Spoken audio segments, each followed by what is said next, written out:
Welcome back to our channel Technical Utkranti.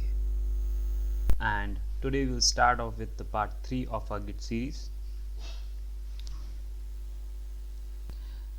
Earlier we had defined that we would be covering these 3 topics in detail, but from the feedback from our previous video we saw that the video was going quite long.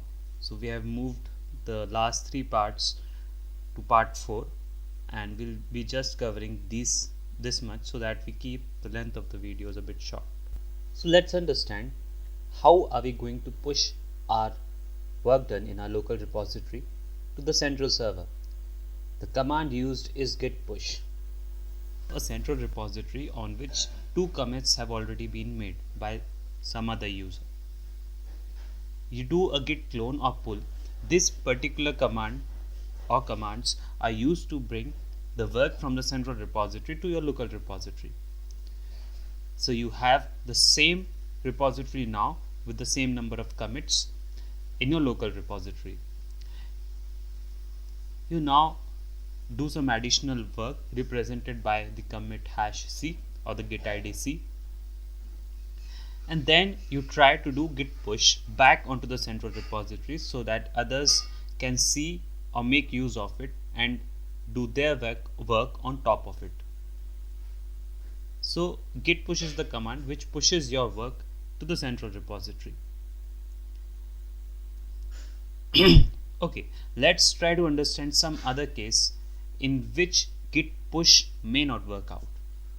So this is again your central repository. You did a git clone or pull.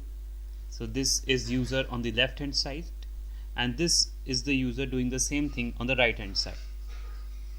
He does some work represented by #c, the user on the left, and user on the right did some work represented by #d.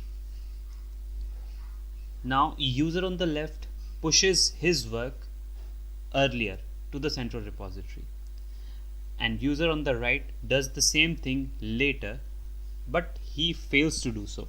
Why? It is because now the central repository has changed. It has the work of user on the left as well, and since we are dealing in terms of repositories, if the user on the right completely overwrites the central repository, the work of the user on the left will disappear, right? So this is what this box says.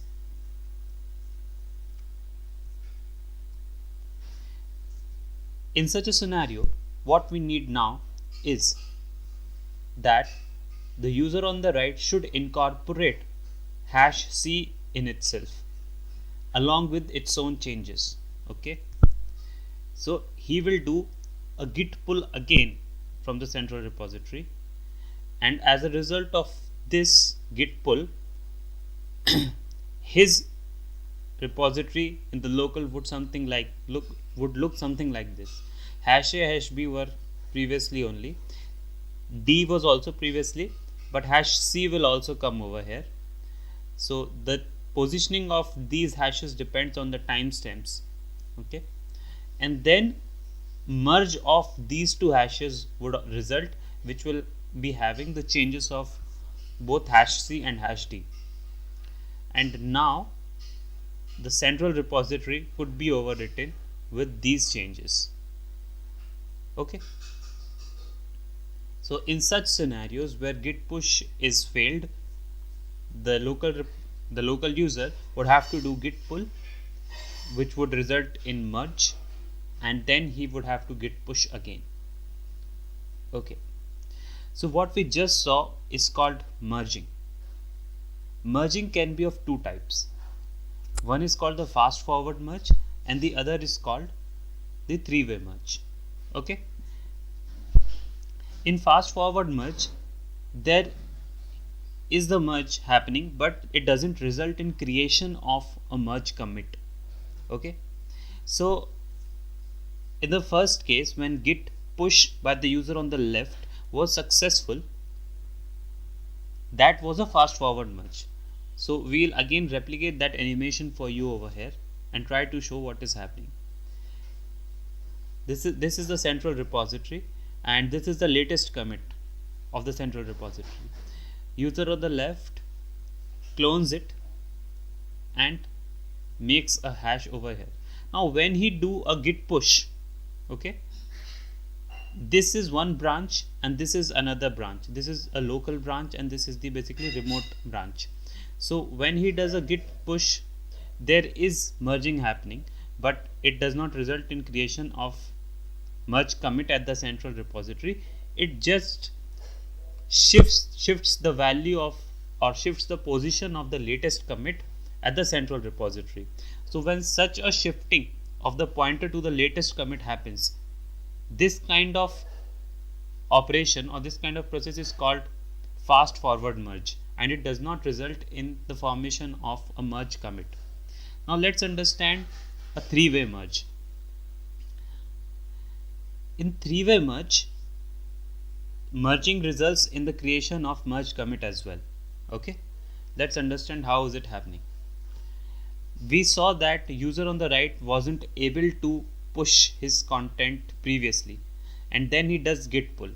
His git pull resulted in this kind of hash table in its local repository, right? So what is this happening? We can see that when this particular user did git pull, there will be basically three commits involved in the merge that will soon be happening. What are those three commits? The latest commit on the user side, the latest commit on the central repository side, and their common ancestors, right? So their common ancestor and the latest commits are three commits involved in this merge. That's why it is called a three-way merge, and three-way merge results in the creation of merge commit, which is hash cd. Okay, so let's get on to the final part of this third part of this git series, which is merge conflict. So in three-way merge, whenever the latest commits had changes to the same file, same parts of files, it can result in merge conflict, right? So these merge conflicts, whenever these merge conflicts will result, this automatic merging will get halted, and the user would have to resolve merge conflicts manually. And once these merge conflicts are resolved, then he has to do a commit manually, and that commit will then complete your process of merging. Okay, so now we will see how to resolve merge conflicts using a merge tool.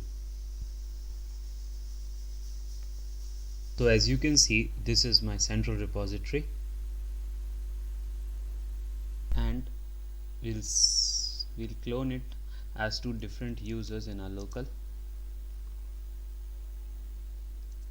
Let this be user A,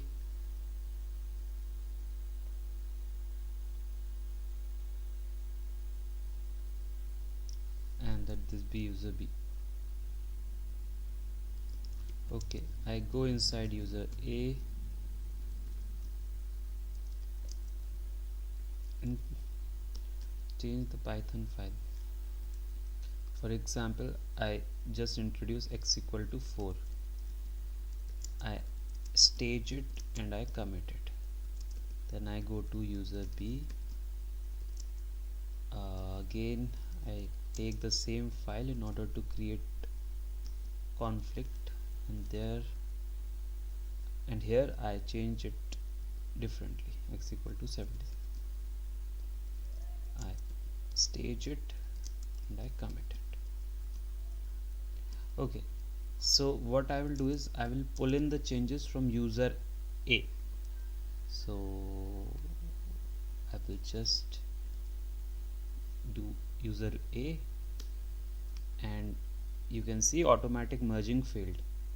Okay, because these were two different branches, and when I was pulling in the changes from user A into user B, it had to do a three-way merge because the latest commits were different for user A and user B, and it would have resulted in a merge commit, but automatic merge has failed. We'll see the git status and it will say that okay, there is a conflict in file8.py. So I'll run the merge tool. So merge tool will quickly understand what these different screens mean. The central screen is the status of file when nothing was changed, which is the common ancestor, you can say, of both these users. So this is first user, this is the second user, or vice versa, and this is their common ancestor, and this is what your final file would look like. So as soon as you see head somewhere, it means that this is the place of conflict. Okay, head means your current branch, and this is the git id of the branch from where you are pulling. Okay, so you can just start resolving commit on your own, conflict on your own. And let's say you want to keep in the changes of this particular file, so you keep it like that, and then you save this by :x exclamation, and rest you can just quit and quit.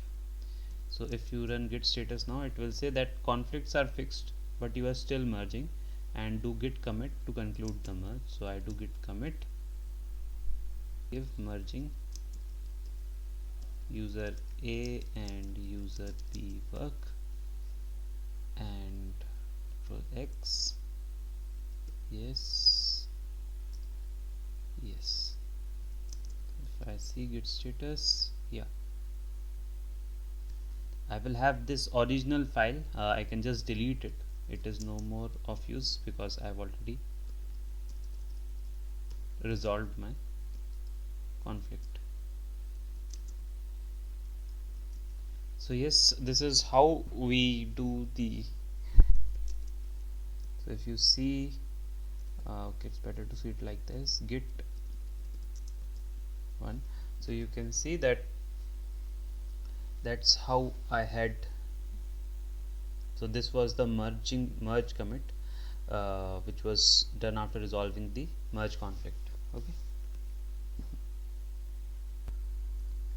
so thanks for bearing me, and stay tuned for the upcoming parts.